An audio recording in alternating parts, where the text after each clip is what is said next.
So good afternoon. I am Kirkith Omandam, and now I'm going to discuss about tax in corporate. So tax on domestic corp. So starting July 1, 2020, all corporations registered or operating under Philippine laws are required to pay a 25% income tax on their taxable income. However, the income comes from within the Philippines or abroad unless stated otherwise in the tax code. So let's begin with the minimum corporate income tax, or also known as MCIT. So this is a tax of 2% based on a corporation's gross income at the end of the year, but it only applies if the is more than the regular income tax. So it starts on the fourth year after the company begins operations. However, during the pandemic, from July 1, 2020 to June 30, 2023, this was lowered to 1% to help businesses recover. So next, let's talk about proprietary educational institutions and non-profit hospitals. So these organizations usually pay only 10% tax on their income. But again, because of the pandemic, this rate was reduced to 1% during the same period. But here's the catch. If more than 50% of their income comes from things that are not related to their main purpose, for example, if a school earns mostly from renting out buildings instead of tuition, then they lose that 10% or 1% privilege. They'll be taxed at the regular corporate rate. So the law also explains that unrelated business means that it's any business activity that has nothing to do with the main function of the school or hospital. Lastly, the terms propriety means that institution is private and is run by individuals or groups, not the government. So they must also have an official permit to operate from the bed, shed, or TESDA depending on what level or education or service they offer. So how does work for government-owned or controlled corporations, also known as GOCCs? Also, GOCCs are corporations, agencies, or instrumentalities that are owned or managed by the government. So this include that the state-run banks, telecoms, and even the public utilities. So now, under the law, GOCCs are required to pay the same tax rate as privileged companies operating in the same business.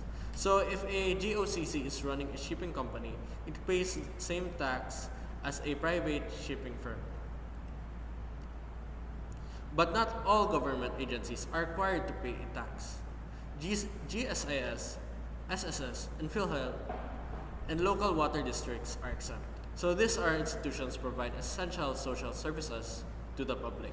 So speaking of essentials, if a GOCC earns income from running a public utility, like electricity or water, or from doing an important government function, that income is also tax-free. So income from services meant for public benefit is exempt from tax. Now, some corporations use a fiscal year, which doesn't follow the calendar year. For them, the law says we must assume that income and expenses are evenly distributed across the months of the fiscal year. So here's how you apply the reduced tax rate if it happens in the middle of the fiscal year. First, count how many months are covered by the new lower tax rate. Multiply that by the company total income divided by 12. So that's the amount to which the lower rate applies. So this way, corporations using fiscal years fairly benefit from any reductions, just like those using calendar years. What we mean by foreign corporation. These are companies based outside the Philippines but are doing business here. For example, a foreign bank or tech company with a local office. So these are called resident foreign corporations. By default, they pay 25% tax on their income earned by the Philippine sources. But note that passive income like interest or dividends may be taxed differently under other rules. Now, if the foreign company uses a fiscal year, we assume that their income expenses are evenly earned and spent each month. So this helps in fairly applying any tax rate changes during the year. Minimum Corporate Income Tax, or MCIT. As mentioned earlier, if the regular income tax is too low, the government still collects at least 2% of their gross income starting on their fourth year of business. However, during the pandemic, from July 2020 to June 2023, this was reduced to 1% to help businesses cope. Next, let's talk about the international carriers. So, airlines or shipping companies doing business in the Philippines are taxed at 2.5% of their gross Philippine billings. So that means that the total sales they make here, if the company operations through a branch office, any profits sent back to the head office are taxed at 15%. That's also called the branch profit remittance tax. There's no deduction allowed for the tax itself, but there is an exception. If their activities are registered with the Philippine Economic Zone Authority, this tax doesn't apply. So finally, not all income counts as a branch profits. So for example, interests, dividends, rent, or salaries aren't taxed at 15% unless they are actually connected to business operations in the Philippines. So foreign corporations with a branch office in the Philippines, any profit they send back in their head office abroad is subject to a 15% branch profit remittance tax. So this is final and it's calculated before deducting the tax. So however, if they are registered under PEZA, they are exempted from this. There are regional headquarters and regional operating headquarters. So RHQs don't pay any income tax. ROHQs used to pay 10%, but starting January 1, 2022, they now pay the regular corporate income tax, which is 25%.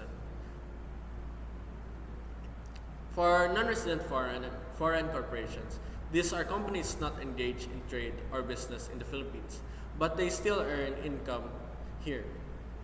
Since January 1, 2021, they are taxed 25% of their gross income from the Philippine sources. These things like interest, dividends, rentals, or royalties. If they sell shares not traded on the stock exchange, that gain is taxed of 15% instead. Now let's talk about some special cases. So interest on foreign loans is taxed at 20%, but if the loan came from an offshore banking unit, the tax is lower, only 10%. Film rentals. If a foreign film owner or distributor earns from showing films in the Philippines, they pay 25% tax on that income. Vessel rentals. So if a Philippine company rents a ship from a foreign owner and the lease is approved by the Maritime Industry Authority, a 4.5 tax applies. Aircraft or equipment rentals. So foreign leasers or aircraft machinery or similar equipment are taxed at 7.5% of the gross rental fees. Okay, so that's it. Thank you for listening, and that is all about tax in corporations. I hope you have learned something, and thank you all.